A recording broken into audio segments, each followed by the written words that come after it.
अब यहाँ पर ये ज्योति जल रही है परमात्मा की। अब जैसे वेदों में ऐसा नहीं है कि बटवाड़ लकड़ गिर जो उसमें सुबह सुबह करें चम्मच ठोक ठोक है। अवन का अर्थ है घी प्रज्वलित कर देना, देसी घी का या भैंस का।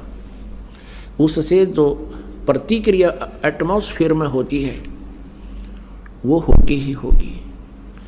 अब परमात्मा ने एक सिंपल वे निकाला। एक रुई, एक 100 ग्राम रुई, गणित 200 ग्राम रुई से आप चाहे 2 क्विंटल घी सवा कर लो, और यदि लकड़ियों में डालोगे तो उसमें मनमाना 20 किलो लकड़ियों में काम बने। तो 20 किलो लकड़ी जड़ेंगी, उनसे कार्बन डाइऑक्साइड अधिक हुआ। और एक 100 ग्राम 150-200 ग्राम रुई जड़ेगी, उसमें कार्बन डाइऑक्साइड बहुत ही कम होगा। और हवन घी प्रज्वलित होगा, उसका जो वाष्पीकरण हो करके पूरे ब्रह्मांड में इसका बहुत तीव्र गति से इफेक्ट होता है, जिससे वर्षा होती है। तो अब ये धार्मिक अनुष्ठान पूरी पृथ्वी पर प्रारंभ हुआ है। तो ऐसे परमात्मा बहुत अच्छी तरह समय समय पर वर्षा किया करेंगे, जो पूरा विश्व इस तरह की साधनाएं किया करेगा। यहाँ तो हवन हो ही रहा है।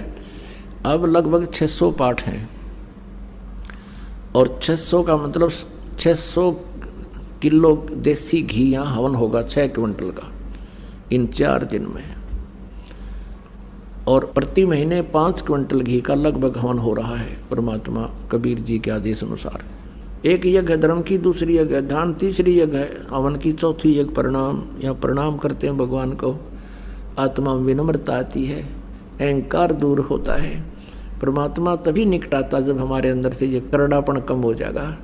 हमारे अंदर ये जो अहंकार है बेमतलब का, बगैर ज्ञान के अहंकार किया करते थे, अदरंग मार जाता अफलातून को, बांगा मुँह हो जा, आँख टेढ़ी हो जा, मुँह को पानी लकड़े, माखी लकड़े, और बड़े हाथ भी ना उठे, क्या का बीमार इस मिट्टी का। लेकिन काल ने तो कर्म बिगड़वाने से मतलब है। और 5वीं यज्ञ है ज्ञान की।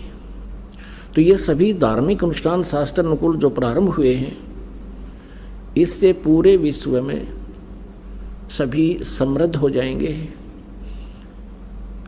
और सबसे बड़ी बीमारी जो हमारे लगी हुई है या माया जोड़न की, एक कोठी की बजाय 2 कोठी बना लो, फिर 3 बना लूँ, छोटी कार ले ली, फिर ने सोचा 20 लाख की ले लूँ, ये बकवाद खत्म हो जाएंगी आपकी कति।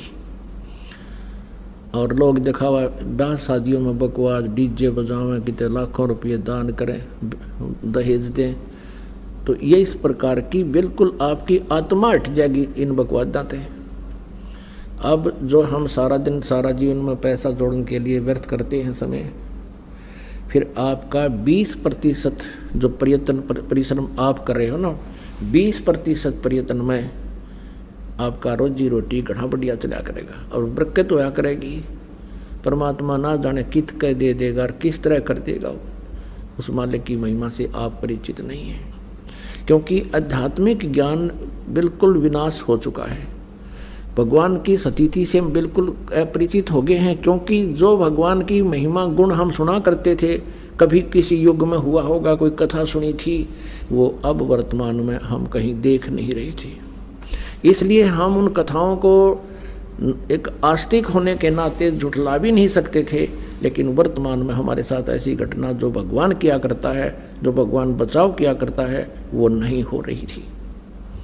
इसका कुछ दिनों परिणाम क्या निकलता है कि हम सभी नास्तिक हो जाने थे, घर में सबके घटनाएं घटने लग जाती और भगवान से दूर हो जाती। एक बार ये दास सत्संग कर रहा था, वहाँ एक बहन को ले आई कोई हमारी बंदी छोड़ की बेटी, यानी हंस भक्तनी। 4-5 दिन का सत्संग था, कहीं हम कर रहे थे शहर में। तो 5वें दिन उसने नाम लिया और अपनी सारी राम कहानी बताई। उसने बताया कि जी मैं पहले बहुत आस्तिक थी, सभी जैसे भी अपने हिंदू धर्म में जो पूजाएं हैं सारी किया करती थी, और भी आसपास जो अपने इष्ट देव जैसे परंपरागत हैं, किसी का गरीबदास जी की पूजा थी, किसी का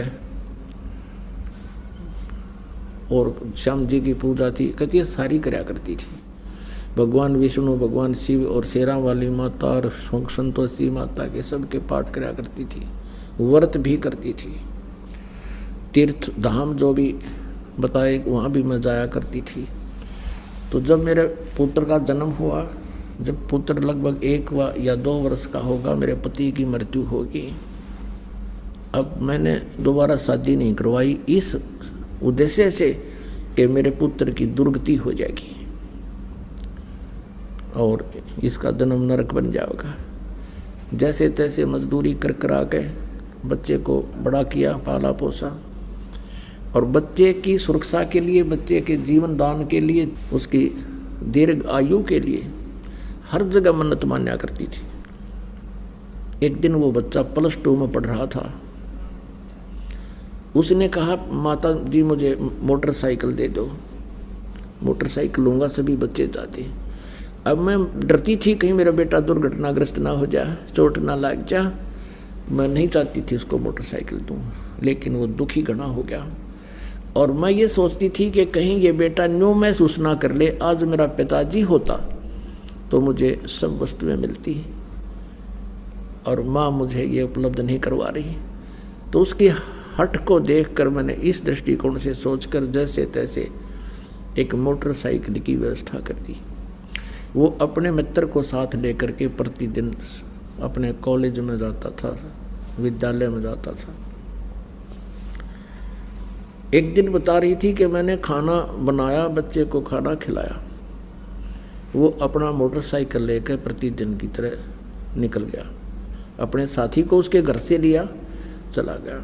और मैंने वो कुछ शेष 2 व्यक्तियों की रोटी थी, मैंने शेष 2, 4, 5 रोटी थी वो बनाई और बना के हाथ धो के मैंने नहीं सोचा था तू रोटी खा ले। खाना खाने के लिए ग्रास तोड़ा था, इतने में उसका मित्र भागा भागा आया और उसके भी हाथ से कहीं चोट लगी हुई थी, रक्त बह रहा था, उसके गोटों से कपड़े फटे हुए थे।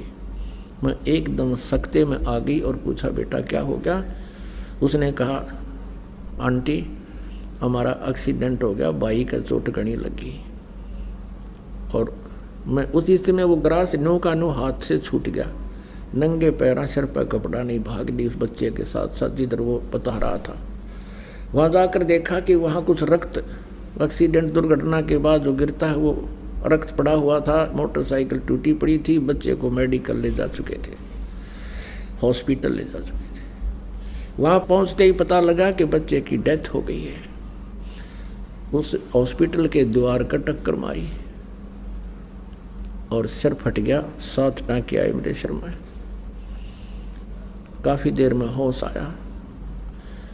उसके बाद मैंने वो सभी देवी देवता जितनी भी पूजा मैं करा करती उठा कर कुर्डियाँ पे फेंक दी, अब कहीं भगवान नहीं है। और काल यही चाहता है कि ये नास्तिक हो जाए, फिर परमात्मा आवा मारे जाइयो माथा है उनके साथ, कितने मत्था पे चाई कर लियो, ये सुने को ना भगवान है को नहीं। फिर उस बहन ने आगे बताया कि आपके द्वारा जो उपदेश प्राप्त है, परमात्मा कबीर जी की शक्ति से उनको जो सुख हुआ है, उनकी जो प्रोटेक्शन हुए हैं, जिस तरह मेरे पुत्र का एक्सीडेंट हुआ ऐसे ये बहन जो मुझे लेकर आई, इसके बेटे का एक्सीडेंट हुआ, लेकिन ये सारा टूट फूट के भी आज जीवित है वो लड़का।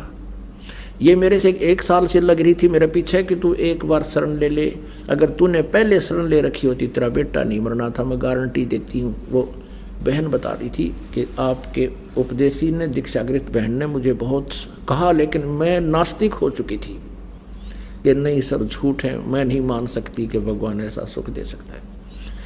अब मैंने 4 दिन लगातार सत्संग सुना है और यहाँ बहुत सी बहन भाइयों ने अपने दुखों का निवारण, ऐसी ऐसी घटनाएं बताई हैं। मेरे कुछ आशा हुई है कि शायद भगवान हो सकता है, और फिर इस ज्ञान से मुझे निर्णय हो गया है कि परमात्मा हमें मिला ही नहीं था। तो पुणात्मा परमात्मा कबीर जी भी आकर के इस काल को लताड़ते हैं कि दुष्ट तने बड़ा जुल्म कर दिया, तूने परमात्मा की महिमा